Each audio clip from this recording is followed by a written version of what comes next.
road to Japan. Hang out with some geisha girls, sing karaoke and get a tattoo. Do everyone and everything to forget about you. Yeah.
Every time I see you walking out my door,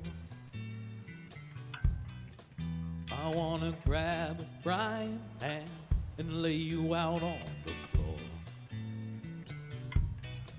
That filth you talk, that stench just flies out of you.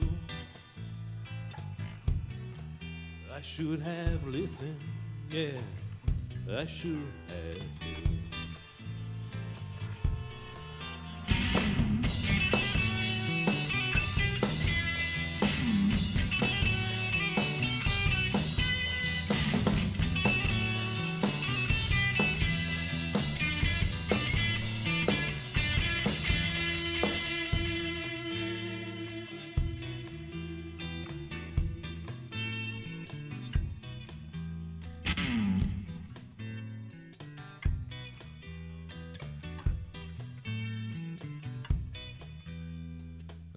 Said you loved me, I should have picked up and ran.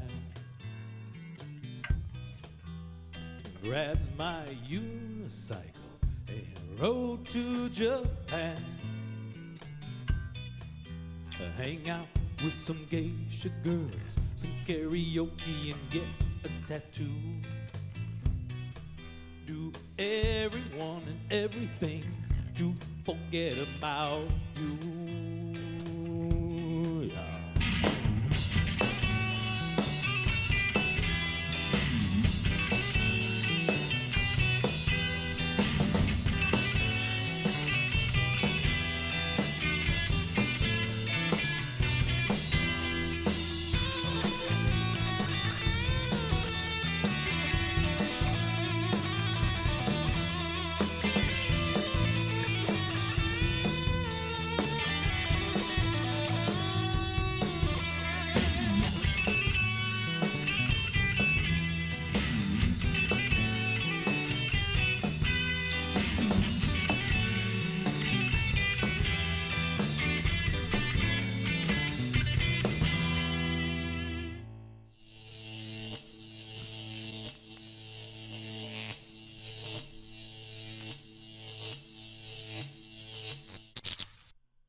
Okay, so here we are once again, again and again and again.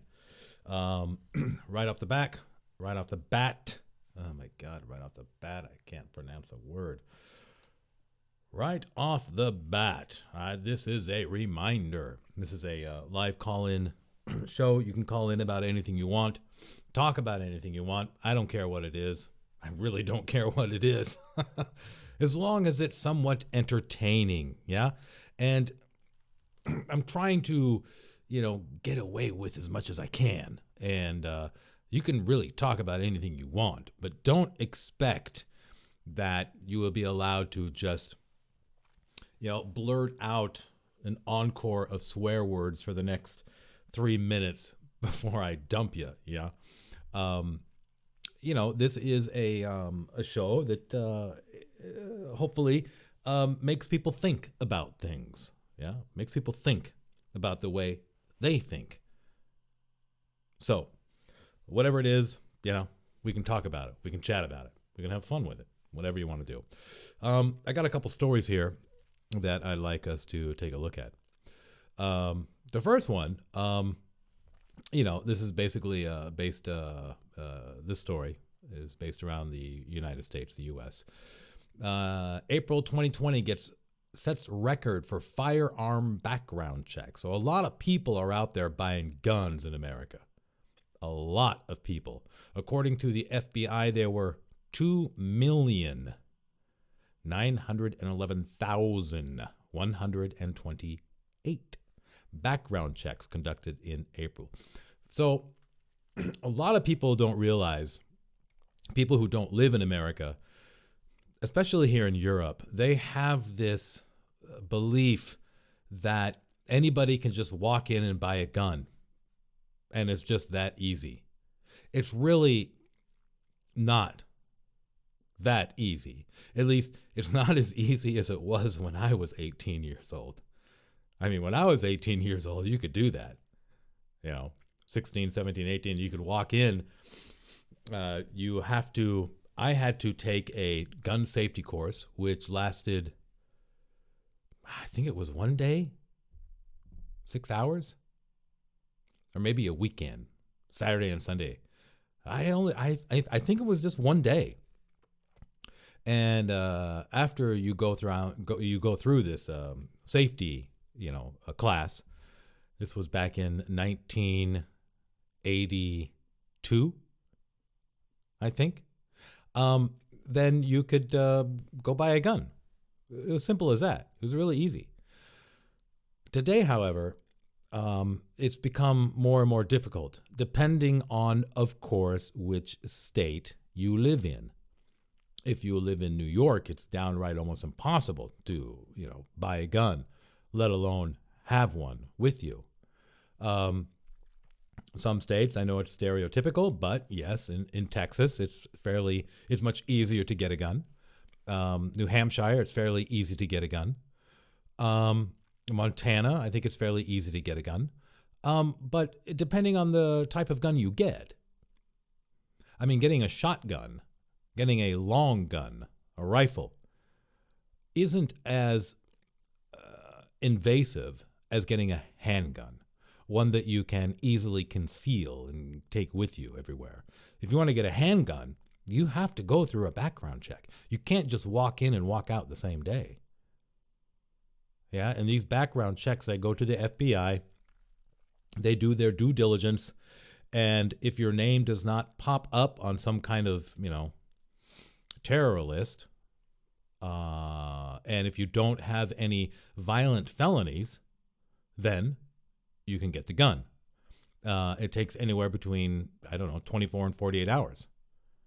I remember a couple of years ago, my boys went to the States to stay with my father. And my father was really pissed off because the first thing he did is he picked up the boys and he took them to a store and he was going to buy a gun because my father, I grew up with guns. He grew up with guns, and our whole family grew up with guns.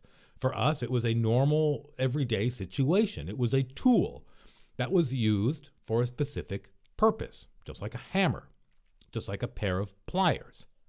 You used it for a certain purpose. It was a tool. And never, not once, did I think of taking a loaded gun, because Lord knows they were all over the house. I never thought of taking one to school and using it against another person. And I had every, I probably could have, because my grades were terrible. I was a terrible student. I was always in trouble. But I just took it with a grain of salt. Yeah. I spend the next, 4 hours in the principal's office. No big deal. But beside the point, I had the opportunity all the time, but it just never occurred to me. It really never occurred to me. So getting guns in the States is not as easy as people, make it out to be, especially people who don't live in America, who like to look at America and say, oh my God, everybody there has a gun. Well, there are more guns than there are people in America. That is true. That is true. I think America might be the only country in the world that is written within the Constitution that people have the right. They have the right to have these arms, these weapons. However, we all know that that right is no longer a right. It is a privilege. If you have to ask someone's permission for something, then it's no longer a right. It's a privilege. If you have to pay to get said right, it's no longer a right. It is a privilege. But that's beside the point. And a lot of people think of people who don't live in America. They think of the gun lobbyists as so huge in America. The NRA, they own the government. Well, that's bullshit too, because the NRA, the ones who are supposed to protect the rights of gun owners, have sold out again and again and again and again to the U.S. government. So that doesn't hold any water. It really doesn't. But I think it's because of this coronavirus that's going on. People are, we already saw the run on toilet paper, for Christ's sake. And we all know the movie, The Purge, people running through the streets, murderous lots and destroying whatever they have, whatever they can find, killing whoever. I think a lot of people are worried about that, yeah? Not necessarily the purge, but, shortages, people running out of money, not being able to go to work, stores not being able to open their doors. It's getting thin and thin and thin. And it does look like there might be some silver lining to this, but that's still down the road a ways. And with the government, that what they say is not necessarily what's going to happen. Some states are already talking about opening up, but if there is another downturn, if the deaths increase like 2, 3, 10-fold, which some people are saying they will, then things are going to be shut down again. Doors will be closed again. People will be out of work again. And the $1,200 paltry amount that the government had sent out to everybody, that's all gone. And that's really nothing. That's nothing. So I think people are definitely buying arms and getting ready to protect themselves and what they have. But, how many arms do you have, for Christ's sake? We can't be all of this be Rambo here. I've got an M50 on one hand and I've got sawed-off on the other. After a while, what are you going to do? Yeah, you're standing there and you've got 2 guns and 30 guns behind you, but you can only use the 2. Really, you can only use the 2. Just buy more ammunition. And ammunition, I guess, is a really difficult thing to get. It's not a difficult thing to get, but it's real expensive. Ammunition is expensive, yeah? So I'm not really too surprised that there's a surge of background checks because more and more people are buying guns. I know a man who owns a gun shop in Washington State, and he has said that business is it is unbelievable. It is unbelievable. The amount of money exchanging hand over fist. You can't keep guns in stock. You just can't do it. You get a shipment one day and they're gone the next. Ammunition? Apparently, America gets a lot of their ammunition from Italy. Italy, who was closed down. So there's a run on ammunition because it's not being produced. Why? Because the ammunition companies have closed their doors. So, not too surprised. Yeah. Here we have on Breitbart News, March 19th. Owner of Arizona's Olson Firearms saying, "We've never seen anything like this." He noted that the sales surge eclipsed what his store witnessed in January 2013, a time when Joe Biden was pushing numerous post-Sandy Hook gun controls for Barack Obama. Yeah, anytime they try to talk about we're going to implement some new gun controls, the gun companies love it. I mean, because sales just go through the roof. People are too afraid. They say, oh my God, they're going to put this new gun control law out, so I better go out and buy guns now before this goes into effect. So not really surprised. When things start to get tense, Americans seem to shore themselves up. Yeah? Shore up. Put a few more boards on the windows. Get a few more rounds for that 38, and get ready.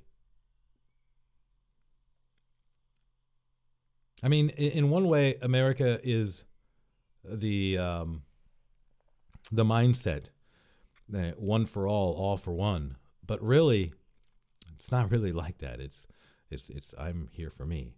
I gotta protect mine.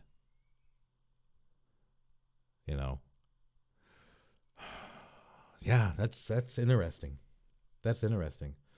I never thought about that until right now, I mean, America is portrayed as, a community. But really, it's a community made of individuals.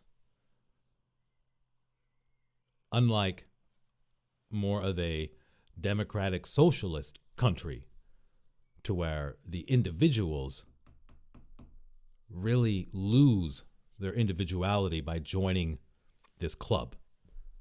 We are all in this together.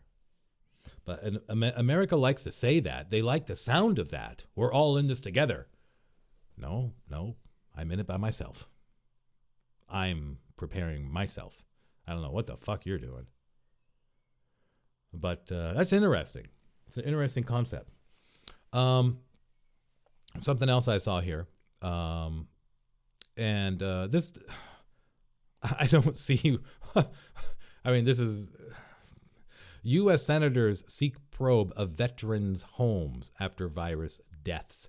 Everybody knows, it has been known for years that the type of medical aid, procedures, care that United States veterans receive is second class or even third class. Everybody knows that the hospitals which are run for veterans are very poorly funded with old, outdated equipment. And so who is surprised? U.S. senators seek probe of veteran homes? Just now you're doing this. A group of U.S. senators is seeking an investigation in the Department of Veteran Affairs, oversight for homes for aging veterans amid a spat of coronavirus deaths at the state-run centers. Because this is bullshit. It doesn't matter if they're veteran homes or, I mean, every single, what do you call them? What do you call them today? Retirement homes? Back in my day, we called them old folks' homes. But assisted living centers, places for old people to go. And they need help living, and so they go there. I mean, every single one of those have been hit. A lot of people have died. Why? Because they're old, you idiots. What do you mean you need to seek a probe? You need to seek a probe because you want money. And you're going to ask for money to do this. That's just pathetic. In a letter sent Tuesday, the senators asked the head of government accountability. Government accountability? That's an oxymoron. There is no such thing as government accountability. Government is not accountable for what it does. to look into the VA and states' roles in ensuring veterans get proper care at their homes, and whether the agency or states have a system to capture real-time spikes in mortality rates, among other things. I'm not a military guy. I never have been, I never will be.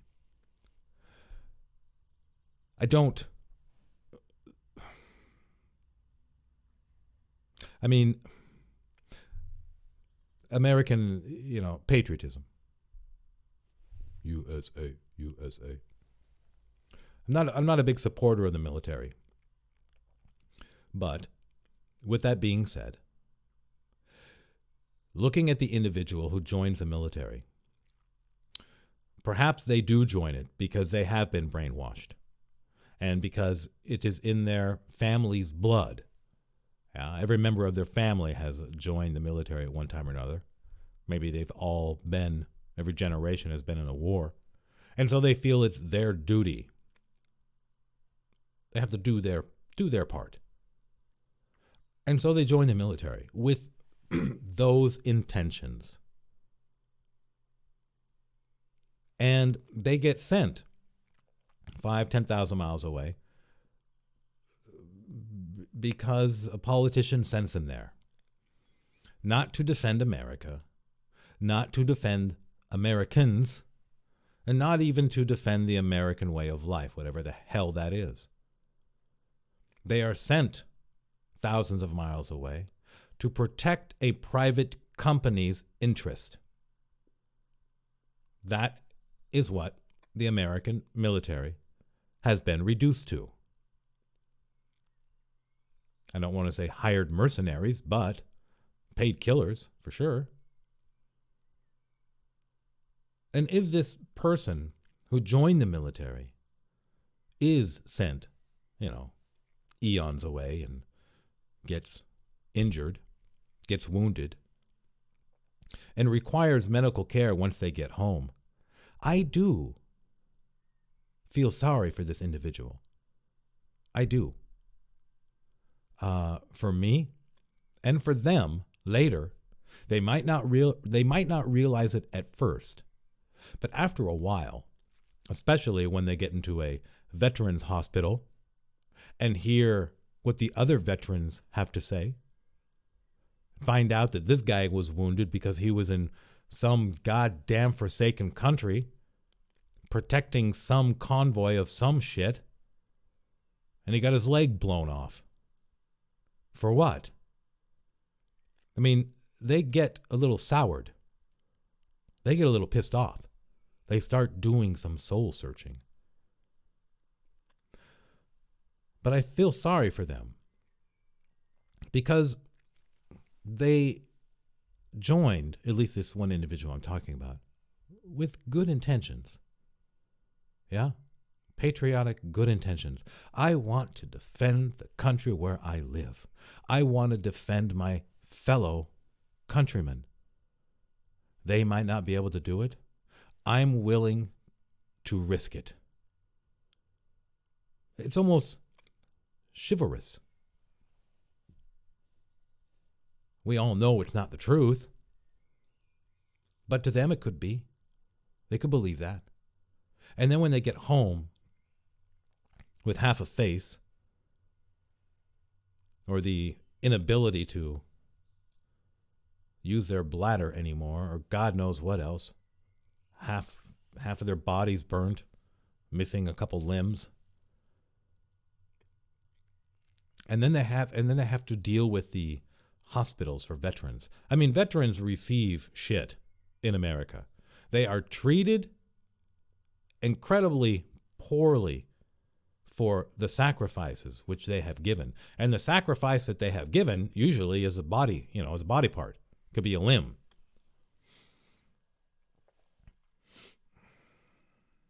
I'm not so keen on the military.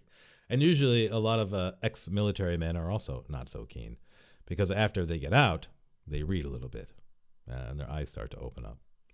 Let's take a look and see what else this story has to say.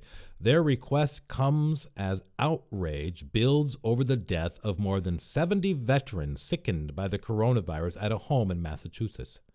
State and federal officials are now investigating the deaths at the soldiers' home in Holyoke, where an additional 80 veterans and 81 staff members have tested positive for the virus. It is one of the deadliest known outbreaks at a long-term care facility in the U.S. Okay, yeah, you got a lot of old people. You're going to have a lot of deaths. What do you expect? I don't understand why you need a probe on this. In New York, the Long Island State Veterans Home has reported 53 deaths, including 48 confirmed and 5 presumed COVID-19 deaths. The New York State Veterans Home at St. Albans in New York City has reported 33 deaths. Okay. Yeah, people are dying in old folks' homes. What's new? People are dying of the virus. What's new? Is this really newsworthy? Associated Press? Isn't this basic common sense? I mean, did you have nothing else to write about? You know, what this is exactly what it is. It's some politician wanting to make a name for himself. It's some politician say, hey, I care about the veterans. I care about them. So he's hoping he will get their support, even though this frickin' politician knows his theory is just full of holes. Yeah. Politicians, liars, and thieves, I tell you. I wish he would just be honest about it. You know, I'm trying to buy your vote, veterans. Simple as that.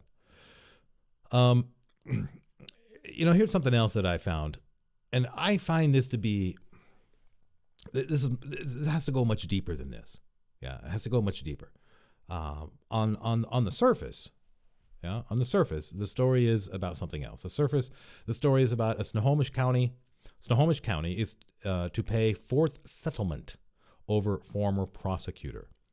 So apparently this prosecutor, let's see, Snohomish County agreed to pay $625,000 to settle a fourth discrimination lawsuit filed by an employee who accused the former county prosecutor of inappropriate behavior.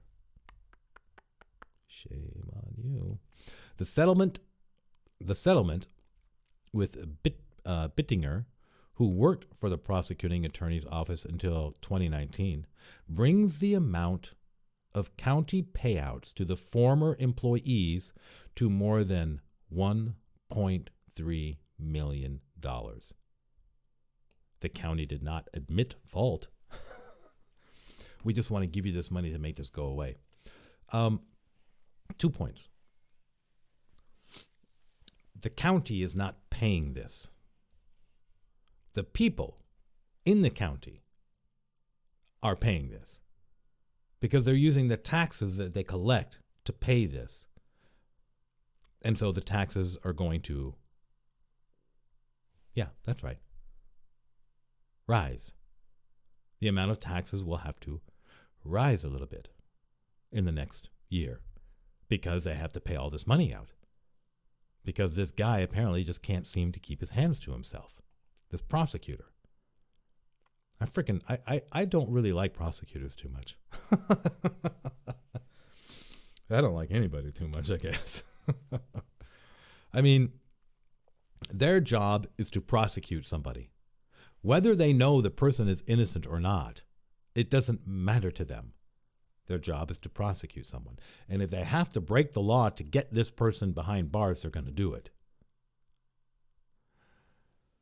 And it has happened numerous times where we have found out that the prosecutor has withheld evidence, which then in turn, the person on trial was found guilty and put in prison.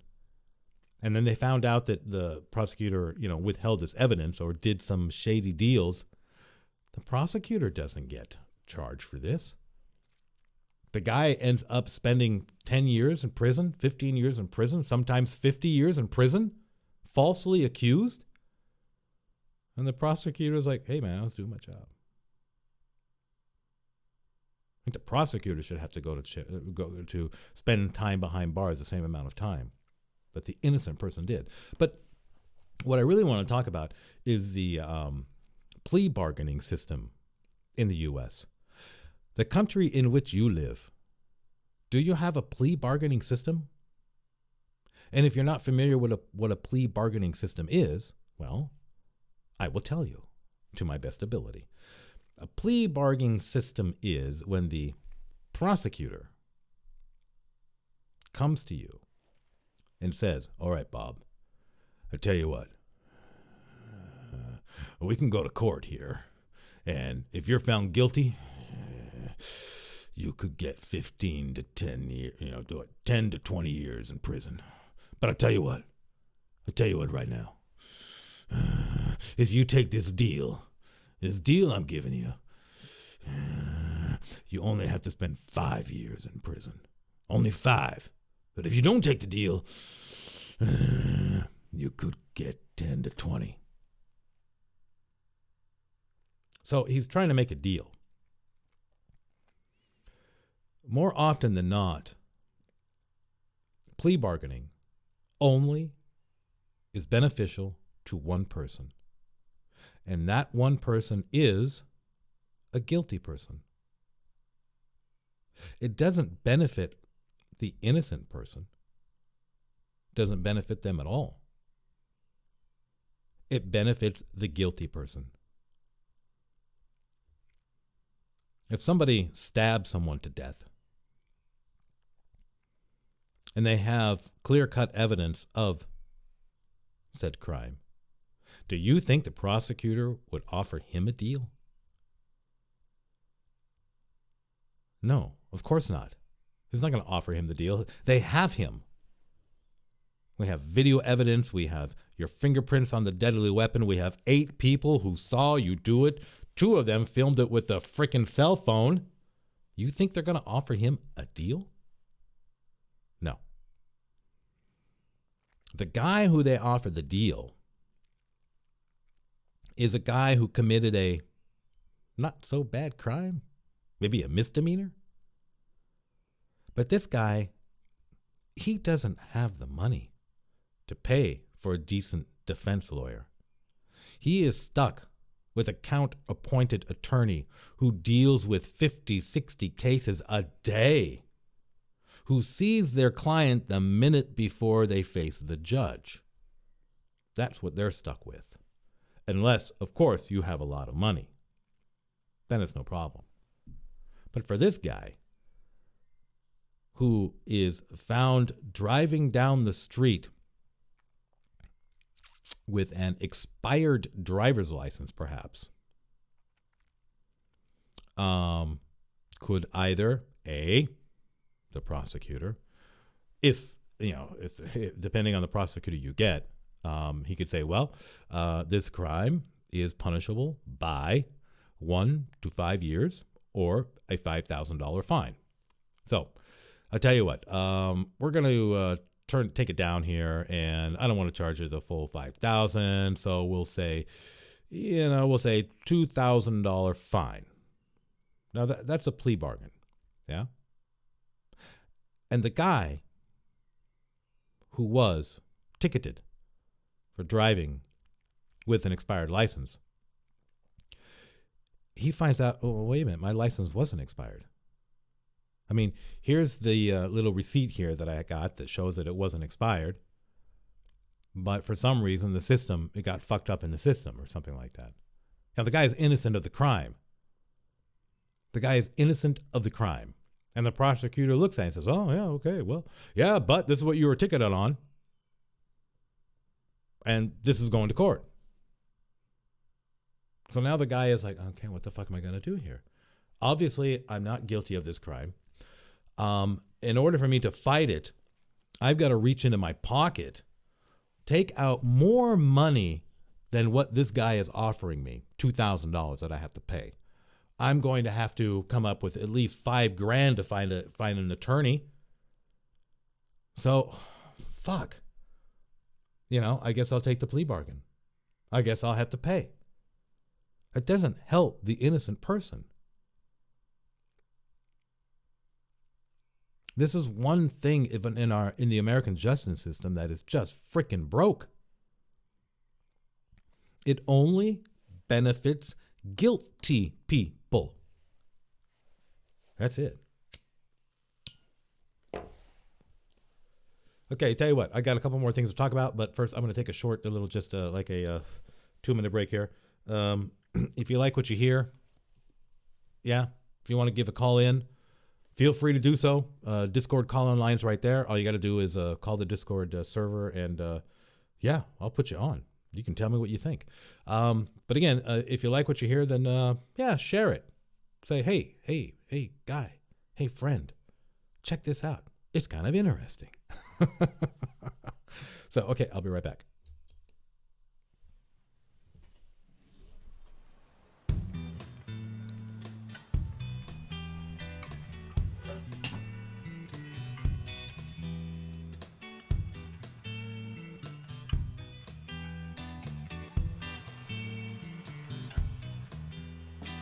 Every time I see you walking out my door, I wanna grab a frying pan and lay you out on the floor. That filth you talk, that stench just flies out of you. I should have listened, yeah, I should have.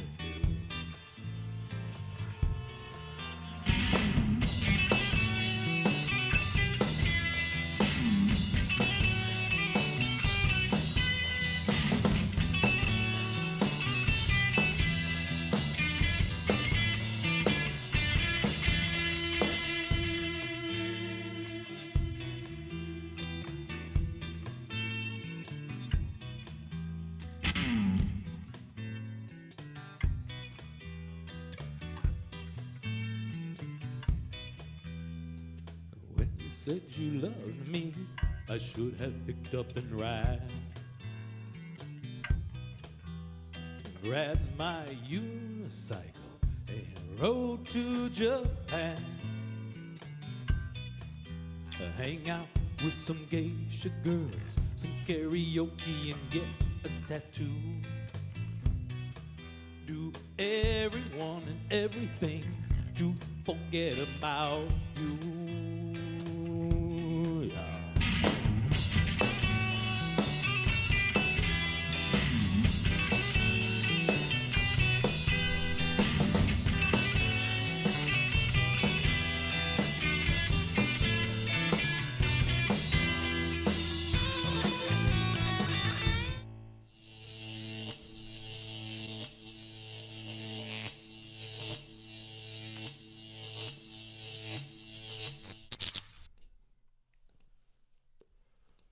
Okay, so here I am. I'm back. Wasn't too long, was it? Don't think so. Is this mouse working? Oh yeah, it's got everything. All right, good. So how's your day going? My day is going pretty good. Got a new dog recently. Nice looking dog. Had a dog that, it's funny. Ever since I can remember, as in consciousness and memory, I've always had a dog. Or my family, when I was younger, we had a dog. And my whole life, I've never spent a year that I didn't have a dog. And, my dog was old and he ended up dying. And, I got another one. At first I felt kind of bad. I mean, I felt kind of bad replacing him. And, he's in my garden. Yeah, I have a nice place for him. But the new dog that I got, he's somewhat similar. His head is very similar, big head, bleh, kind of a slobbery dog. But so I was out with him today, and that was nice. Weather seems to be turning a little bit. Seems to be nicer out here recently. Temperature was good, and so yeah, my day was all right. Hope you had a decent day. Let's take a look here. There was something else I wanted to talk about. Yeah, this thing is kind of interesting. And I think this might take us some time because, it'd be interesting to find out what people think about this. This was put out where is this? The economic collapse blog.com is where this came from. I'm not quite sure how much to put into this, but I thought, it could be interesting. The following 18 are signs that we are facing for a record-breaking economic implosion in 2020. I think we're getting there. We're starting to get there right now. I mean, we're heading down that road. According to Economica surveyed by the Wall Street Journal, the April jobs report will show that unemployment rate in the United States is now above 16%. That's huge. That's pretty goddamn big. Number 2, U.S. manufacturing orders just crashed by the most ever. Number 3, U.S. gasoline consumption just dropped to the lowest ever recorded. I just bought gas today, and I could not believe how cheap it was. I mean, the price of oil has just dropped. And the price of gold has gone up. And mark my words, after this Bitcoin halving is done, Bitcoin is going to jump also. So just a little, my opinion there. U.S. gasoline consumption just dropped. That's correct. No one's driving anywhere. So, okay. Light vehicle sales in the U.S. just fell to the lowest level that we have seen since the early 1970s. Well, in the early 1970s, American cars were pieces of shit. I'll tell you that. They were terrible. But, that's a sign. Number 5, the government program that was supposed to get small businesses through the crisis has been a tremendous failure. According to CNBC survey Monkey Small Business Survey released Monday, which surveyed 2,200 small business owners across America, while the $660 billion Paycheck Protection Program was instituted to give them a lifeline through the coronavirus and economic shutdown, only 13% of the 45% who applied for the PPP were approved.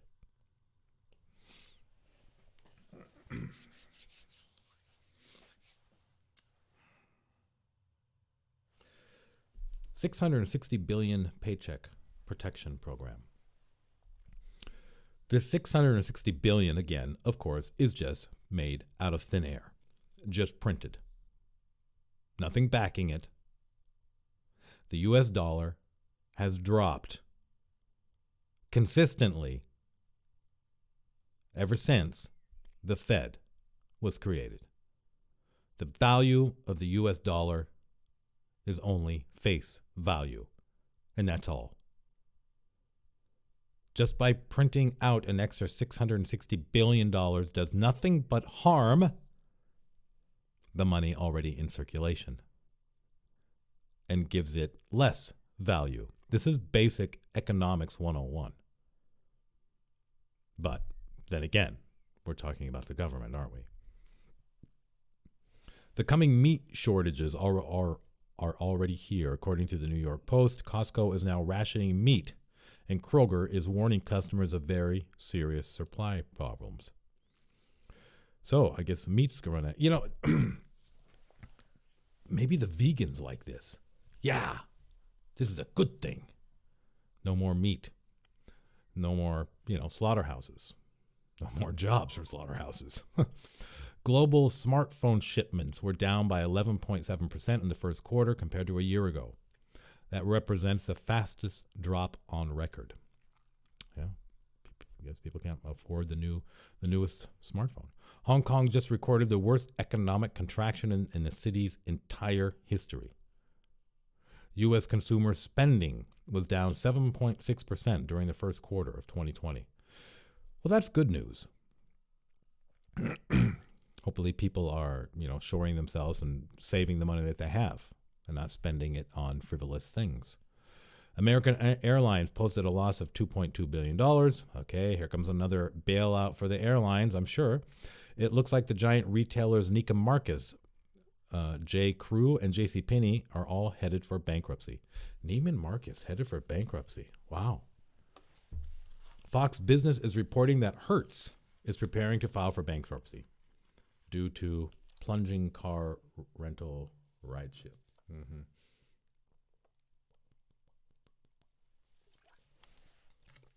Gold's Gym filed for bankruptcy. Edmunds is projecting that auto sales in the United States this month will be down by more than half compared to April 2019. In Mexico, manufacturing activity has fallen to the fastest pace ever recorded. While few have lofty expectations for economic performance with the global economy still largely shut down, what is happening in Mexico is simply unprecedented. Here are some striking observations detailing the unprecedented economic collapse of the southern U.S. neighbor. Business confidence declined sharply in April, the seventh consecutive month decline, with the index now sitting deep within pessimistic territory. Okay. Yeah, we get a lot of things from Mexico. They're our neighbor? No. Well, yeah, they're our neighbor. But hearing some people talk about them, they're an unwelcome neighbor, I guess. Yeah, that's funny. I mean, that's funny. We shut down the borders for immigrant workers to come in and work the fields in California and some places, and now the farmers don't have anybody to do their bidding. Yeah, we have no pickers. We have no farm hands because Americans aren't going to do that job for that kind of money. So this stupid concept of people being idiotically stupid by saying these people take our jobs, apparently not. They take the jobs you won't take. And you've come to find out that these jobs are important. And you're going to miss them when these people aren't there.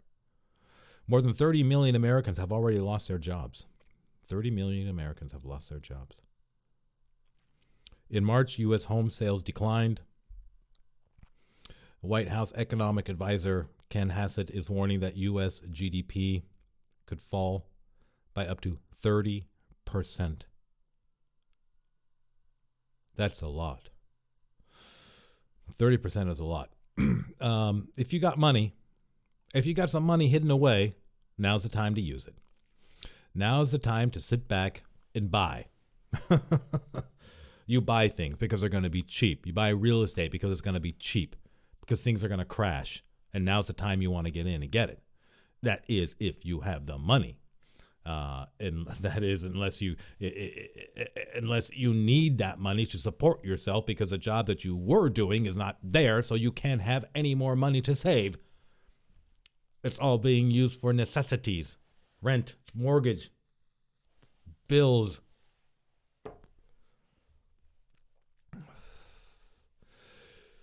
"18 signs that we are facing an economic implosion in 2020. I won't be surprised. In fact, I thought about this myself today as I was out with Diego, that's my dog, walking my dog. I thought that after this is over, which some people are saying that it's not going to be over, we're still going to be talking about this in December and next year, that, yeah, things will be different. Things will be different. I do not think they will be different positively. Everything that's going to come out of this, I feel, is going to be negative. I don't see a positive coming from this. Do you? I mean, we have turned on our neighbors, calling them in because they have too many people in their house. And that goes against the new social distancing rules. We've ratted out our neighbors. We've ratted out strangers that we've never seen before. We're isolating ourselves not just from the people whom we are told to be afraid of, but we're isolating ourselves from ourselves. I don't see any good coming from that. Some people said, well, yeah, now we can get rid of this stupid handshaking, custom.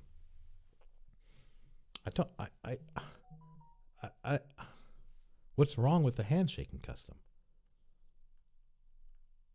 You can tell a lot by the way someone shakes out your hand. I don't see anything positive coming from this. What I do see is a big push for 5G technology. A huge push for 5G technology.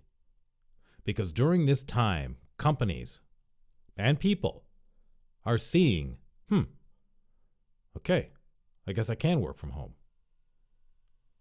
But need a faster internet for that. I wonder if that has something to do with this. I wonder if there's a connection there. I'm not saying the connection between the virus and 5G, although I'm not going to completely disregard that. But what I'm saying is I wonder if there's a connection between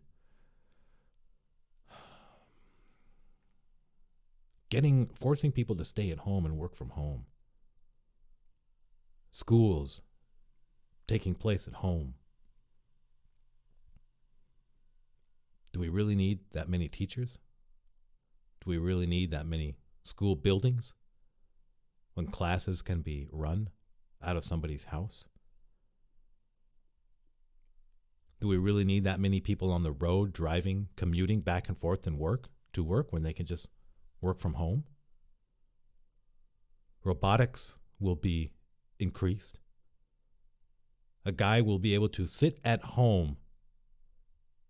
He will be able to sit at home and manipulate the movements of that robot 10,000 miles away with 5G technology.